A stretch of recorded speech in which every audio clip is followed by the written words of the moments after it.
ओम नमः शिवाय। जय मां पार्वती। सुनते हैं सोमवार की व्रत कथा। किसी नगर में एक व्यापारी रहा करता था। वो व्यापारी बहुत ही धनी था, क्योंकि उसका जो व्यापार है वो बहुत ही दूर दूर तक फैला हुआ था। नगर के सभी लोग उस व्यापारी का बहुत आदर सम्मान करते थे। इतना सब कुछ संपन्नता होने के बाद भी वो व्यापारी बहुत ही ज्यादा दुखी रहता था, क्योंकि उसका कोई पुत्र नहीं था, जिसके कारण उसको मृत्यु के पश्चात उसके व्यापार का उत्तराधिकारी होने की चिंता उसको हमेशा ही सताती थी। पुत्र की इच्छा से व्यापारी हर सोमवार को भगवान शिव की व्रत पूजा किया करता था और शाम के समय शिव जी के मंदिर में जाकर शिव जी के सामने घी का दीपक जलाया करता था। उसकी भक्ति को देखकर माता पार्वती एक दिन प्रसन्न हो गईं और वो भगवान शिव जी से आग्रह करने लगी कि हे भोलेनाथ, ये व्यापारी कितने दिनों से आपके लिए व्रत कर रहा है और आपकी पूजा कर रहा है। आप इस व्यापारी की मनोकामना पूरी करें, ऐसा मेरा निवेदन है आपसे। इस पर भगवान शिव बोले कि इस संसार में सबको उसके कर्मों के अनुसार ही फल की प्राप्ति होती है। जो प्राणी जैसा कर्म करते हैं उसको वैसा ही फल प्राप्त होता है। शिव जी द्वारा समझाने के बावजूद भी माता पार्वती नहीं मानी और उन्होंने उस व्यापारी की मनोकामना पूर्ण करने के लिए शिव जी से बार बार अनुरोध किया। अंत में माता पार्वती के इतना आग्रह करने के बाद भगवान भोलेनाथ ने उस व्यापारी को पुत्र प्राप्ति का वरदान देना पड़ा।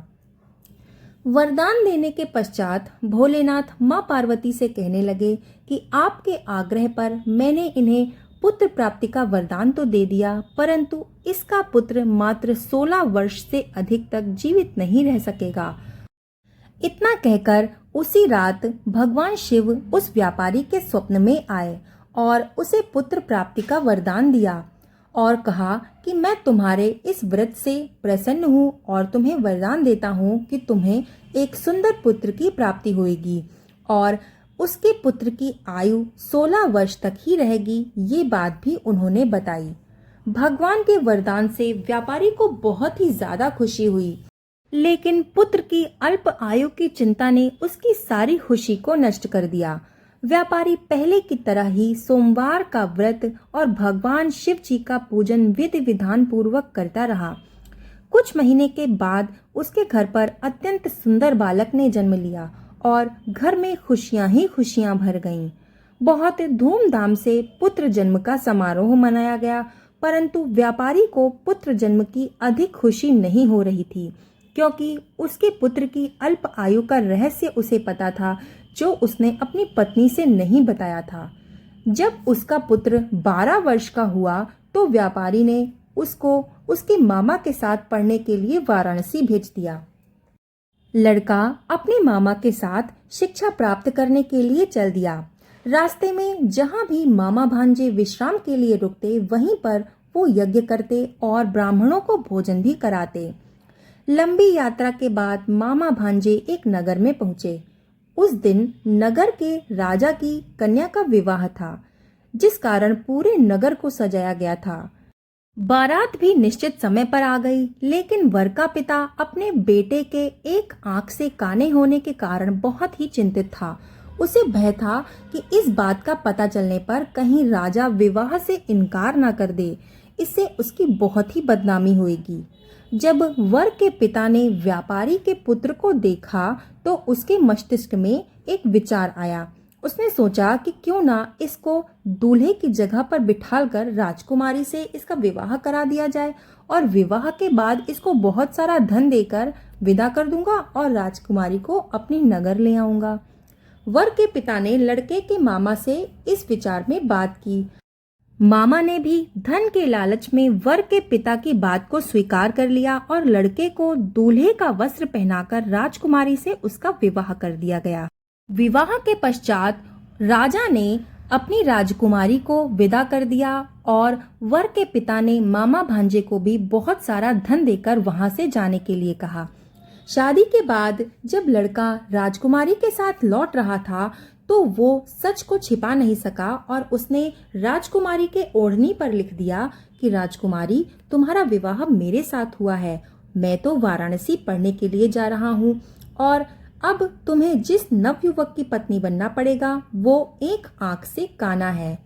जब राजकुमारी ने अपनी ओढ़नी पर लिखा हुआ ये संदेश पढ़ा तो उसने काने लड़के के साथ जाने से इनकार कर दिया। इधर जब राजा को ये सब बातें पता लगीं तो उसने राजकुमारी को महल में ही रख लिया। उधर लड़का अपने मामा के साथ वाराणसी पहुंच गया और गुरुकुल में उसने पढ़ना शुरू किया।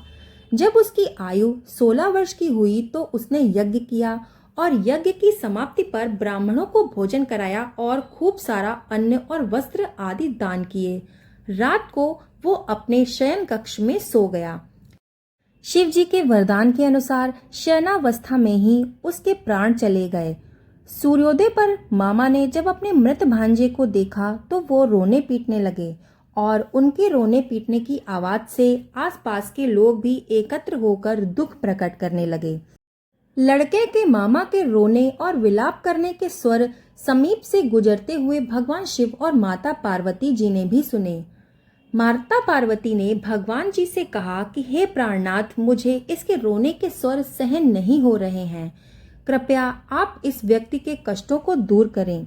भगवान शिव ने माता पार्वती के साथ अदृश्य रूप में ही समीप जाकर देखा तो भोलेनाथ माता पार्वती से बोले कि ये तो उसी व्यापारी का पुत्र है जिसे मैंने 16 वर्ष की आयु का वरदान दिया था और अब इसकी आयु पूरी हो चुकी है। माता पार्वती ने फिर भगवान शिव से निवेदन कर बोला कि उस बालक को आप जीवन दान दें।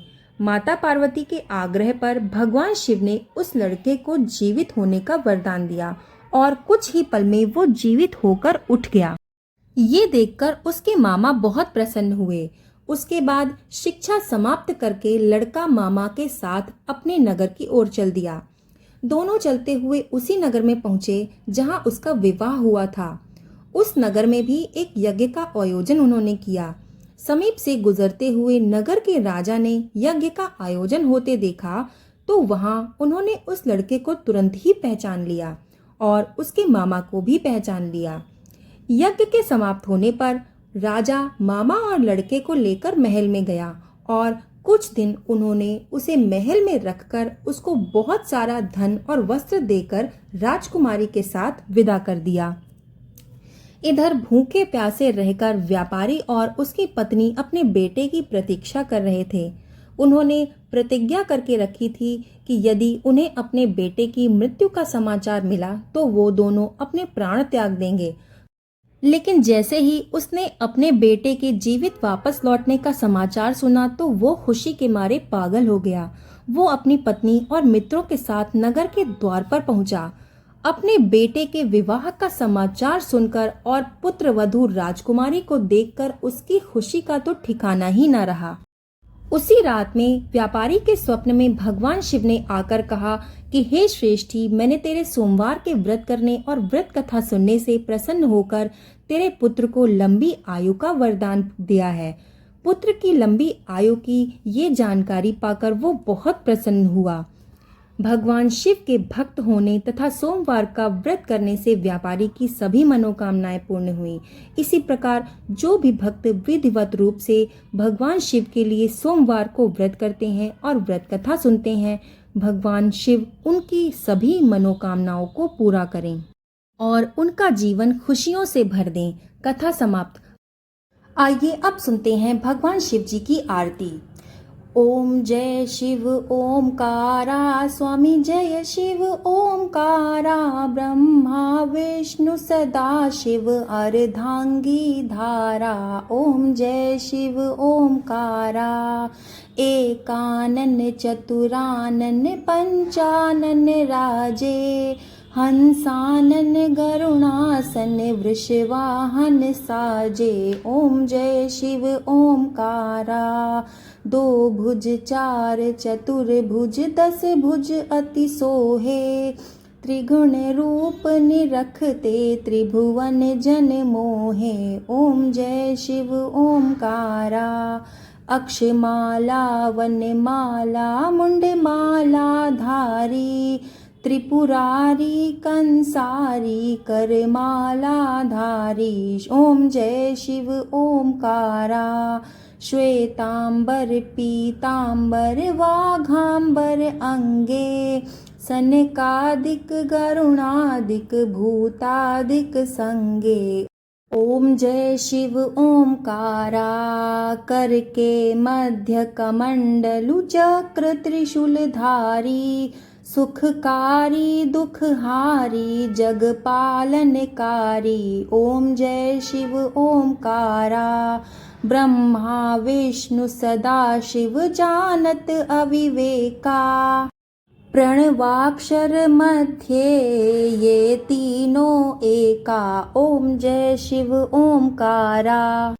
काशी में विश्वनाथ विराजत नंदी ब्रह्मचारी। नित उठी भोग लगावत महिमा अति भारी। ओम जय शिव ओमकारा। त्रिगुण शिवाजी की आरती जो कोई नर गावे। कहत शिवानंद स्वामी मन वांछित फल पावे। ओम शिव ओमकारा। ओम जय शिव ओमकारा। ओम जय शिव ओमकारा। आपको ये कथा कैसी लगी हमें कमेंट में बताना मत भूलिएगा और हमें ये भी बताइएगा कि आप हमारी ये कथा कहाँ से सुन रहे हैं ताकि हम आपको स्पेशल थैंक्स कर सकें। अगर आपको ये कथा पसंद आई है तो प्लीज़ एक लाइक ज़रूर कर दीजिएगा और वीडियो को शेयर भी कर दीजिएगा। चैनल पर अगर नए हैं तो हमारा चैनल सब्सक्राइब करना ना भूलिएगा क्योंकि हम अपने चैनल पर लाते हैं ऐसी ही कथाएं और व्रत और त्योहारों से जुड़ी जानकारियाँ। बेल आइकन ज़रूर से प्रेस कर दीजिएगा ताकि ऐसे ही वीडियोज़ आपको आगे मिलते रहें। वीडियो को लास्ट तक देखने के लिए आपका